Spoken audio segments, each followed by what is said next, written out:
위대한 생각에 오신 걸 환영합니다. 반갑습니다. 신동민입니다.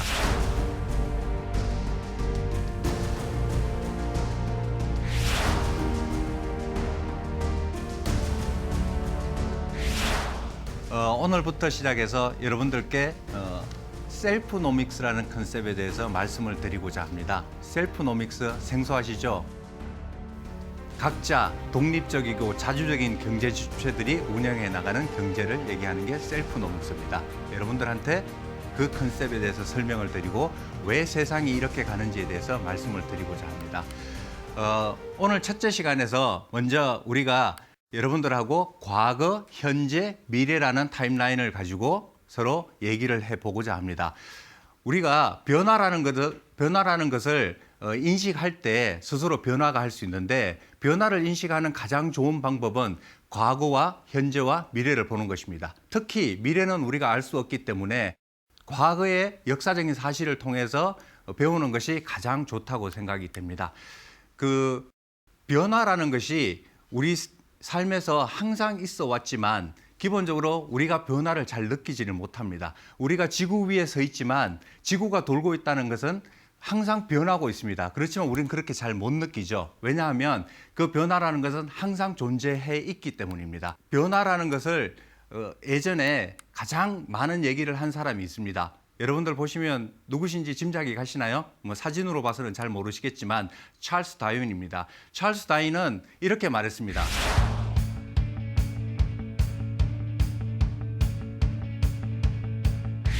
누구는 더 변화에 잘 적응했고 누구는 변화에 덜 적응했고 그 변화 속에서 여러 가지 또 다른 변화를 맞이하게 되는 그런 과정들을 겪어왔습니다. 자, 여러분들한테 이 사진 한 장을 보여드리고자 합니다. 어떤 생각이 드시나요? 옛날 흑백 사진이죠. 일을 하는 모습으로 보이나요? 어떤 모습으로 보이나요? 이 사진은 1800년대 초반 산업혁명이 일어났을 때 러다이트 운동의 기계 파괴 운동을 묘사한 그림입니다. 기계 파괴 운동은 뭐냐 하면 그 산업혁명이 일어나면서 수공업자이고 또 숙련공들이 기계가 나타남으로 인해서 자기들의 직업을 잃어버리는 일이 발생하고 본인들의 삶을 해치는 것이라고 생각해서 기계를 파괴하기 시작했습니다. 영국 전역에서 일어나기 시작했고요. 기간을 보시면 거의 5년, 6년 동안 그런 일들이 발생하게 됩니다. 그래서 이 기계 파괴 운동을 벌이는 사람들, 러다이트 운동을 하던 사람들은 마지막에 결국에 다 체포되고 교수형을 당하고 그런 사태가 벌어지게 됩니다. 어떤 분들은 이런 것들이 전 세계의 노동운동의 효시라고 생각을 하지만 저는 여기서 단 한 가지를 말씀드리고 싶습니다. 기계가 나타났을 때 그 기계를 이용해서 더 많은 생산을 한 사람도 있고 기계가 나타나서 내 일자리가 잃어버렸기 때문에 그 기계를 파괴해서 내 일자리를 지켜야 된다고 생각한 사람도 있었습니다. 과연 우리는 어느 쪽인가요? 그게 역사적 의미를 지니고 노동운동의 효시고 어떤 과정을 거쳐왔고 그게 자본주의와 사회주의와 이런 복잡한 이론을 얘기하는 것이 아니라 어떤 새로운 변화가 일어났을 때 나는 그것을 어떻게 생각하고 어떻게 받아들이는지를 생각해보는 계기로 제가 이 기계 파괴 운동의 러다이트 운동 이미지를 첫 번째 모델로 가져왔습니다. 그 사람들이 얘기했던 게 기계는 괴물이라고 얘기를 했습니다. 과연 기계는 괴물이었나요? 그 기계 덕분에 지금 현재 200년이 지난 지금 현재 우리는 살고 있고 많은 풍요로운 생산물들을 이용하고 있습니다. 그러면 지금은 그런 기계가 새로 나타나진 않았나요? 우리가 4차 산업혁명을 얘기하면서 새로운 것들이 나오고 AI가 나오고 로봇가 나오고 여러 가지가 나오고 있습니다. 우리는 그것을 괴물로 볼 것인가? 아니면 그것을 이용해서 새로운 세상을 만들어 갈 것인가? 그것은 우리의 선택이라고 생각을 합니다. 자, 그래서 다시 말씀드리지만 변화는 항상 있어 왔고 그 변화를 어떻게 우리가 이용을 하고 그 변화의 흐름 속에서 우리가 어떻게 더 나은 삶을 살아갈 것인지는 우리의 선택입니다. 그래서 역사를 통해서 다시 한번 변화를 보려고 합니다. 과거로 돌아가서 보는 것입니다. 그런데 그 과거라는 것이 제가 여러분들한테 말씀드리고 싶은 과거는 뭐 1000년 전, 2000년 전, 500년 전 이런 얘기가 아니라 200년 전 산업혁명 사회로 돌아가서 과거를 보고자 합니다. 두 가지만 생각하시고 내용을 보시면 좋을 것 같습니다. 어떤 변화가 있었는지, 그 변화에 사람들은 어떤 행동을 했는지. 자, 먼저 1차 산업혁명을 보게 되면요. 아까 말씀드린 것처럼 18세기에서 19세기 초반에 기계화로부터 시작을 했습니다. 그 기계화의 주역이 전기기관이었죠. 여러분들 잘 알고 계시는 기계, 방적기, 방직기, 전기기관 그런 것들이 나타나서 생산을 손으로 하던 것을 아니면 수작업을 하던 것을 기계화로 가는 게 1차 산업혁명이었습니다. 자, 그림에서 보시면 왼쪽에 그림에 나와 있는데요. 왼쪽에 있는 사람은 제임스 와트입니다. 여러분들이 잘 알고 계시는 사람입니다.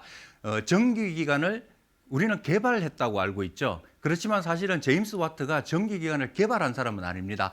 그전에도 전기기관은 있었지만 제임스 와트가 1796년도에 혁신적인 설계로 기존의 전기기관의 4배 이상의 효율을 내는 기술을 특허 등록을 함으로 인해서 제임스 와트가 전기기관의 효시 전기기관을 발명한 사람처럼 얘기가 되고 있습니다. 1차 산업혁명에서 이 전기기관이 소위 말해서 상용화되고 실제 인더스트리에서 쓰이게 되면서 여러 가지 변화가 나타나게 됩니다. 그중에서 가장 큰 2가지가 이런 전기 기관차가 나타나게 되고요. 그리고 생산 현장에서 전기기관이라는 동력을 사용하게 됩니다. 그중에서도 2가지로 운반수단에 있어서 전기기관과 그리고 우리가 생산수단에 있어서 전기기관의 역할이 나타나는데 그 전기기관은 동력원으로서 활동을 했고 실제적으로 생산을 하게 된 것은 방적기와 방직기라고 말할 수 있습니다. 그러면 이 방직기와 방적기는 어떤 의미를 띄었냐? 우리나라에서도 조선시대에도 사실 방직기와 방적기가 있었습니다. 그렇지만 그거는 다 집에서 사용하는 수공업 형태의 기계들이었습니다. 그런데 1700년대, 1800년대에 영국에서 이 방직기와 방적기가 전기기관과 합체가 되면서 대량 생산 또는 기계화 생산이 가능해지게 됐습니다. 그런데 또 다른 의미는 뭐냐면 이런 방직기와 방직기가 나타나면서 기존의 장인들, 수공업자, 숙련공들이 아니라 누구나 실과 직물을 만들 수 있다는 것이었습니다. 기존의 숙련공, 수공업자들은 거의 모두 일자리를 잃게 되었습니다. 왜냐하면 그 사람들은 생산하는 것이 스스로 작은 가내공업처럼 생산을 했기 때문에 기계로 생산한 것과는 비용 면에서 소위 말해서 판매하는 가격 면에서 절대 경쟁을 할 수가 없었습니다. 그리고 그 사람들이 그런 과정 중에서 일자리를 잃다가 보니까 공장에 와서 노동자로서 일을 하게 되는 겁니다. 그러면 아까도 말씀드렸다시피 그런 과정을 통해서 어떤 변화를 가져왔냐? 우리가 산업혁명이 발생한 영국을 기준으로 영국 사회에 어떤 변화가 가져왔냐를 보시게 되면 많은 변화가 이루어졌구나. 우리가 시간이 지나고 나서 200년 전을 돌아가 보면 200년을 압축했기 때문에 여러분들이 변화를 느낄 수 있습니다. 그렇지만 그 당시 1800년대 영국에서 살던 사람들은 그 변화를 알 수 있었을까요? 저는 잘 모르겠습니다. 그렇지만 지금 돌이켜 생각을 해보고 역사적으로 돌아가 보면 영국의 사회 변화를 가장 크게 알 수 있는 게 인구의 증가였습니다. 1800년에 영국의 인구는 600만이었습니다. 그런데 1900년, 100년이 지난 후에 인구는 3천만이 됐습니다. 5배가 늘어난 거죠. 지금 우리나라 사회를 보면 인구가 감소하고 있죠.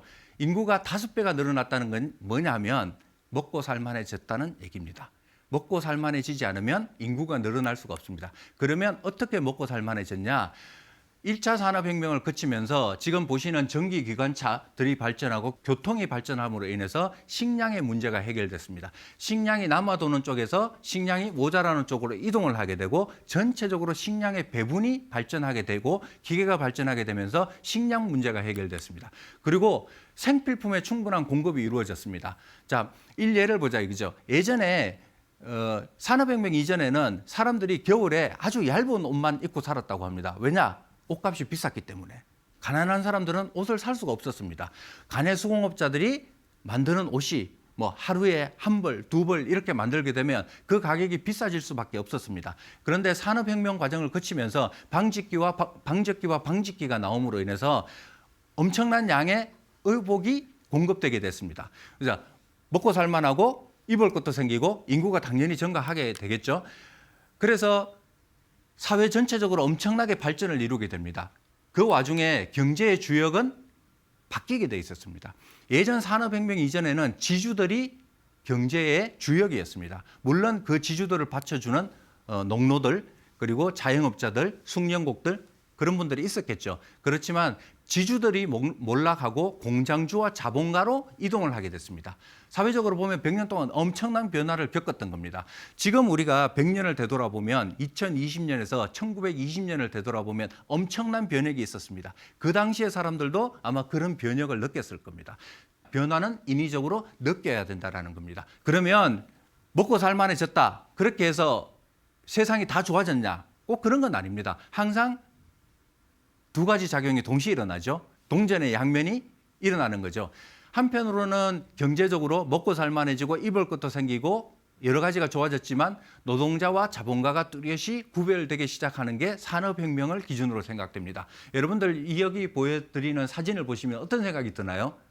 왜 노동자들이 저렇게 어리지? 그런 생각이 들지 않습니까? 지금 같으면 정말 난리가 날 그림이죠. 그렇지만 150년, 200년 전에는 저게 너무나 당연했습니다.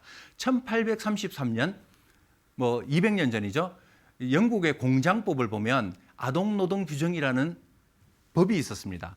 상상해 가십니까? 9살에서 11살 아동이 저런 산업혁명이 일어나고 방직 공장에서 8시간 이상을 일했다는 거죠. 11살에서 18시간은 12시간을 일했다는 거죠. 그럼 왜 아동들이 일을 했을까요? 왜 했겠습니까? 먹을 것이 필요했고 생활을 해야 되고. 그러면 어른들은 다 어디 갔을까요? 어른들은 일하고 싶었지만 자본가들은 아동들을 택한 겁니다. 왜? 임금이 싸기 때문에. 자, 이게 세상이 거꾸로 된 거예요. 부와 빈곤이 뚜렷이 나눠지기 시작하는 시점이라고 볼 수 있습니다.